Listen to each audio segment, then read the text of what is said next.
വീടിന്റെ ടെറസിന് മുകളിൽ പച്ചക്കറി വിളയിച്ച മലപ്പുറം തവന്നൂർ അതളൂർ സ്വദേശി മേലെ പീടിയക്കൽ ആസിയ.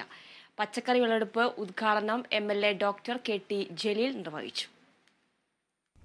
6.25 സെന്റിലാണ് വീട് സ്ഥിതി ചെയ്യുന്നത്. സ്ഥലമില്ലാത്തതിനു കാരണമാണ് വീടിന്റെ ടെറസിനു മുകളിൽ 2 മാസം മുൻപേ കൃഷി ആരംഭിച്ചത്. വഴുതനങ്ങ, പച്ചമുളക്, തക്കാളി എന്നീ പച്ചക്കറികളാണ് ടെറസിനു മുകളിൽ നട്ടതും മികച്ച രീതിയിൽ വിളവെടുത്തതും. 2 വർഷം മുൻപേ തന്നെ വീടിനു മുകളിലും പരിസരത്തും ആസിയ വിവിധ തരം പൂച്ചെടികൾ വെച്ചുപിടിപ്പിച്ച് പരിസരം സൗന്ദര്യവൽക്കരിച്ചിട്ടുണ്ട്. ഭർത്താവ് റസാഖ് ഹാജി ആസിയയ്ക്ക് പിന്തുണയുമായുണ്ട്. പഞ്ചായത്തിന്റെ പച്ചക്കറി വികസന പദ്ധതി പ്രകാരം റെയിൻ ഷട്ടർ ടെറസിൽ സ്ഥാപിച്ചിട്ടുണ്ട്. കൃഷിഭവന്റെ മാർഗനിർദ്ദേശങ്ങളും ആസിയയ്ക്ക് ലഭിച്ചു. പച്ചക്കറി വിളവെടുപ്പ് MLA ഡോക്ടർ KT ജലീൽ നിർവഹിച്ചു. സത്യത്തിൽ എല്ലാ സ്ത്രീകൾക്കും ചെയ്യാവുന്നൊരു കാര്യമാണ്. വീട്ടിന്റെ ചുറ്റുഭാഗത്തും മനോഹരമായ പൂക്കൾ, വിരിഞ്ഞു നിൽക്കുന്ന ചെടികളും, അങ്ങനെ വീടിന്റെ ഒരു പരിസരം തന്നെ മറ്റൊരു തരത്തിലേക്ക് നമുക്ക് മാറ്റിയെടുക്കാൻ വേണ്ടി കഴിയും. അതോടൊപ്പം ടെറസ് ഉപയോഗിച്ചുകൊണ്ട്, അതിന്റെ സൗകര്യം ഉപയോഗിച്ചുകൊണ്ട് കൃഷി എങ്ങനെ നടത്താം.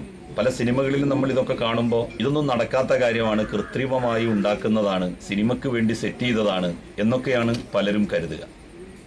അങ്ങനെയല്ല, സിനിമയ്ക്ക് വേണ്ടി മാത്രം സെറ്റ് ചെയ്യുന്നതല്ല, ഇത്തരത്തിൽ നമുക്ക് സെറ്റ് ചെയ്യാൻ വേണ്ടി പറ്റും എന്നുള്ളതിൻ്റെ നല്ല ഉദാഹരണമാണ് ആസിയയുടെ ഈ വീടും പരിസരവും. ഇത് കേരള വിഷൻ ന്യൂസ്, മലപ്പുറം.